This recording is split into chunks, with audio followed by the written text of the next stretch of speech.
Harvest Moon is a franchise that's basically a farming sim, but instead of being like Farmville, it actually allows you to interact with the characters and get married if you so desire. And there's a lot more to do than farm, like go mining or fishing or try to complete the recipe list. Magical Melody was my very first Harvest Moon game, and I got it from Nintendo GameCube when I was a kid because my dad bought it for me on a whim. That's how I got a lot of my games actually. And I still see in this review, I don't think this is as good a game as it could be. But it's because of this game that I was motivated to buy myself the best Harvest Moon game of all time, Friends of Mineral Town. Well, that and the girl version, More Friends of Mineral Town, which has a bunch of new features that they apparently couldn't add to the previous version before the deadline. That's the only explanation I could think of as to why they made an entirely separate game for letting you play as a girl. Especially glaring considering that Magical Melody, which came before it, you could choose to be either a boy or a girl. Unless you're playing the crappy European Wii version where you can only play as a girl and have to contend with horrible motion controls. But that's besides the point. While this is mostly going to be a review of Magical Melody, I'm going to be comparing this to Friends of Mineral Town every now and then to show you what these games can learn from each other, and what they each did wrong. Unfortunately, I can't show a lot of footage from Friends of Mineral Town and its girl version, because they don't work very well on my Game Boy player. I never had the games crash on me that often when I was playing them normally. But I could barely go an in-game day without the game cutting to a black screen. And I had the cartridges in right and everything. So I couldn't get any footage of the festivals, weddings, or events because I could barely play the game at all without a crash. Ah well, the games are similar enough to Magical Melody that I don't need to illustrate them too much anyways. When you start out the game in Magical Melody, you're given the choice between 3 different properties. The Riverside property is the best one because it's right next to the most convenient fishing spot in the game. And it has a close proximity to the ranch, the woodcutter, and the seed shop. And best of all, it's a property that's the closest to the best possible property for your farm. Don't choose the seaside property. Just don't. Wait until you have enough money to buy it later on. Choosing the town property is not even worth considering. So really, giving you a choice of 3 different properties is a newbie trap, if anything. My biggest problem with Magical Melody is that it has enragingly slow animations compared to Friends of Mineral Town, where its supposed technological limitations, having far less frames per second, works to its advantage by creating a surprisingly fast-paced farming sim. Why is it that whenever you're holding an item or tool, whether it's as heavy as a sledgehammer or as light as a brush, why does that cause you to move slower than a snail riding a turtle through a river of molasses? And why does even putting away items and tools require animations that take a noticeable amount of time, discouraging you from putting them away and just running around? This game is just unnecessarily slow. A lot of the characters will express their emotions through animations in a way that's often called going through the motions. And this also slows down the game because not only does it look bad, but it also wastes your time. It should happen while the dialogue boxes appear, and not before, in padding out the cutscene. They're trying to make the game more realistic by having characters actually have facial expressions and body language, and it's nice that they tried, but don't delay making the next text box come up while it's happening. And the body language is incredibly anime as well, which is the opposite of realistic, so I'm not really sure what they're going for here. Another symptom of the game's foreboding strive for realism is giving your character annoying grunts and voice clips for no goddamn reason. The male character isn't so bad, but I swear to God the female character was voiced by a literal baby. Just listen to this! Who thought that was a good idea? Who the fuck is this supposed to appeal to? She doesn't even look cute, so what the hell? It's a problem solved by playing the game on mute and listening to podcasts and whatever in the background, which I highly recommend doing when playing Harvest Moon games, because it prevents you from getting bored of repetition. My point is, I don't get the strive for realism in a video game like this, especially not when it comes at the expense of fun, fast-paced gameplay that keeps my interest. Your character is a heroic mind, like Link or Mario, in an attempt to make it feel more like you. But since the character still shows an obvious personality, it fails miserably at doing that. Your character still interacts with the characters in cutscenes using body language and facial expressions that make it blatantly obvious that he's supposed to be a social, outgoing, cheerful person. If you're not that way, you're not going to relate to him well, which completely destroys the point of making him mute in the first place. It tries to do 2 things at once and fails to do either. don't give him facial expressions and body language that can't be changed to depend on your actual personality, but he's supposed to be silent to better reflect your personality. The cutscene that introduces Anne has her character nervously sweat drop when Michael complains about her being a tomboy and saying her dead mother would be ashamed of her. It's implied by this that your character actually agrees with this asshole. I mean, I refuse to call myself a feminist, and I still think he's a nice guy, but holy shit, really, Michael? I never really cared about him saying that until I actually thought about it when I replayed the game for this review. I'm not the kind of paranoid conspiracy theorist that sees sexism and everything, but even I can see the unfortunate implications in this. What a terrible message. And when the character seems to agree with Michael and express opinions that I don't have, it makes me feel completely detached from him and ruins the point of not allowing him to talk in the first place. At least the game implies that Anne is actually right by having her say that it's more important for her to just be herself. So I'm not dumb enough to accuse the actual game of being sexist. But I don't really like Michael as a character anymore because of this. And even the main protagonist I'm kind of sore about now. My point is, your protagonist is a heroic mind to have you pretend you're him easier. But because he clearly expresses a specific personality that you can't adjust, doing things you might not do and acting ways you might not, you still feel completely divorced from the character if you don't share that personality. And the result is that the game tries to do two things at once and fails at both. It tries to make it more realistic by giving your own character ways to express his emotions and show that he's talking. But then it prevents his dialogue from showing up in the actual cutscenes, and restricts it entirely to text boxes in the gameplay. So he still doesn't feel like a full character. Either make him a full character, or, as a Harvest Moon game should do, make the character and his personality fully customizable. I don't entirely care about changing their appearance to my liking. It's changing the way they express their personality that would allow me to relate to him better. Don't try to have it both ways because it just comes off as weird. Friends of Mineral Town tries to fix this in a way that doesn't waste your time with unnecessarily long and embarrassing looking animations by having dialogue trees instead, giving you the option to choose which of a few dialogue choices to say in certain cutscenes.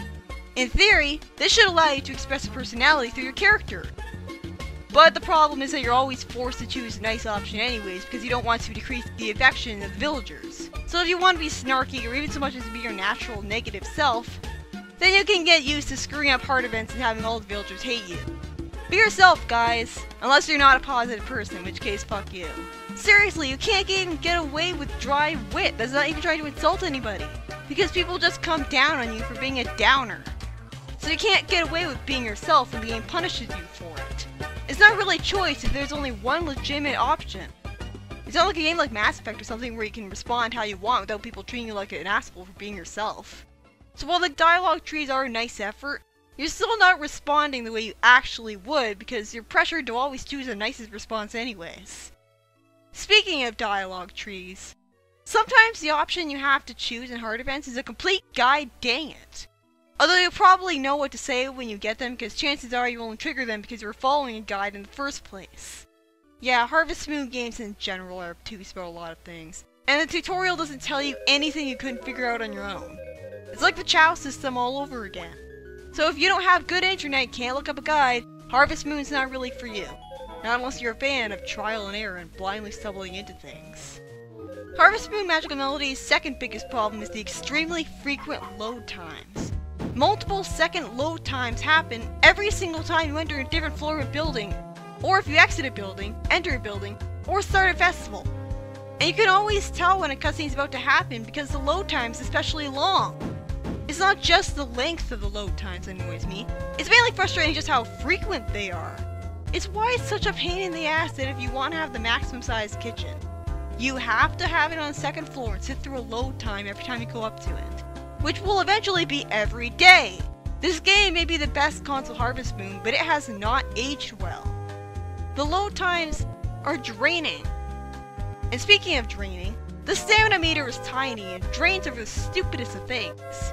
Even picking up an object drains the meter. Even placing milk in the cheese maker or placing fish in a bonfire drains your stamina. How? Is it really that much physical effort to open your hands to drop an item into something? If you pick up an item then faint because of the stamina exerted, you won't still be holding the item after you sit through the extremely long and dull, unskippable cutscene that always takes place after you faint. At least in Friends of Mineral Town, you can mash A to speed through text extremely quickly and the text bubbles pop up extremely quickly. And I hate the creepy face of the right side of the stamina meter, and how you can't get away with setting the options to hide the meter to get rid of the face, because you need to see how much stamina you have to avoid fainting from losing more stamina than you expect. It's still better than Friends of Middletown, where you have to go through a tedious gem scavenger hunt side quest, taking over 50 in-game years to get anything resembling a stamina meter, forcing you to memorize what the fatigue animations mean regarding how much stamina you have left. But I prefer a HP point-like number stamina meter to an actual meter. I hate the stamina animations in Magical Melody, because they go on for far too long and the timer doesn't stop while they're being done, which is completely cheap in a game that's entirely based around time management. Like, imagine if you got one of those animations right before you're trying to go into a store that was about to close. At least the power berries in Friends of Middletown are just as awesome, and less tedious to get all of. Although it's less immediately obvious that they're helping you out in Friends of Middletown because you can't see your stamina meter get bigger, which is less satisfying. I hate how working in the rain makes your stamina decrease faster and makes you get more fatigue before you even run out of stamina points. And you have to toss one cucumber into the lake every day until the Kappa finally turns that annoying mechanic off. Why didn't they just not program it in the game in the first place? Oh yeah, stamina and fatigue work a little bit differently between these two games. In Friends of Middletown, you don't start losing fatigue points until after all of your stamina points are depleted, unless you stayed up for too long a night, or for only the first week of the game hopefully, unless you work in the rain. There's stamina loss animations and fatigue loss animations, so you can generally tell when you're suffering from the effects of this. In Magical Melody, running out of stamina makes you faint rather than bringing you onto a new fatigue meter. And I guess you lose stamina faster when you're tired, as indicated by your character's face in the stamina meter looking drunk off his ass. But I don't really notice a difference. It's less complex in Magical Melody, but since the stamina meter drains over the stupidest of things, and starts out pathetically tiny, Friends of Middletown ultimately wins out of the stamina department. It helps that you can actually increase the quality recipes to make them restore more stamina and or fatigue. Although getting the best recipe for everything in the game is a god dang it. Friends of Middletown suffers from unintuitive controls because of technological limitations. That is to say, there's only a limited amount of buttons. Although I prefer controls to be unintuitive but work when you learn them, to controls that are horrible no matter how many times you use them. So I'll let it slide. You hold L and B to switch which tool or item your rucksack is equipped, or being held over your item respectively. And you can keep on pressing L and B together to move through the rucksack very quickly in real time. You hold L and select to go to your farm map, L and start to see the town map, and L and B to eat, which is good because it makes it impossible to eat something by accident. Something that constantly happens in Magical Melody because the E button is mapped to X, the same button you use to bring out the item to ship it in the first place. You hold A and B to go to the item and tool menu. If you don't know these shortcuts, you have to press start and slowly and tediously move through the list of options or menus one at a time. Although at least the game has the decency to pause during it. In Magical Melody, you move the camera stick to cycle through your inventory and change which tool you're equipping, which you can't do in the menu while pause. Why? Because there's no separate item you're holding or tool that you've got equipped slot in the rucksack. Magical Melody suffers from unintuitive controls too. Usually, it's the start button that goes into the pause menu in video games. But in this game, you press the Y button because the start button does nothing. The game also has automation at times, like when you're jumping over consecutive things and the game automates that for you, or when you're trying to water crops one after the other or cut up wood with the axe. But sometimes the automation can get really annoying, sending you walking slowly in directions you don't want to go, and making you jump over things when you don't want to. So it's more of a hindrance of anything. Especially because, again, you walk very slowly when automated. So while you can just mash X to cut up all of the wood around you, you might not want to because it wastes your time.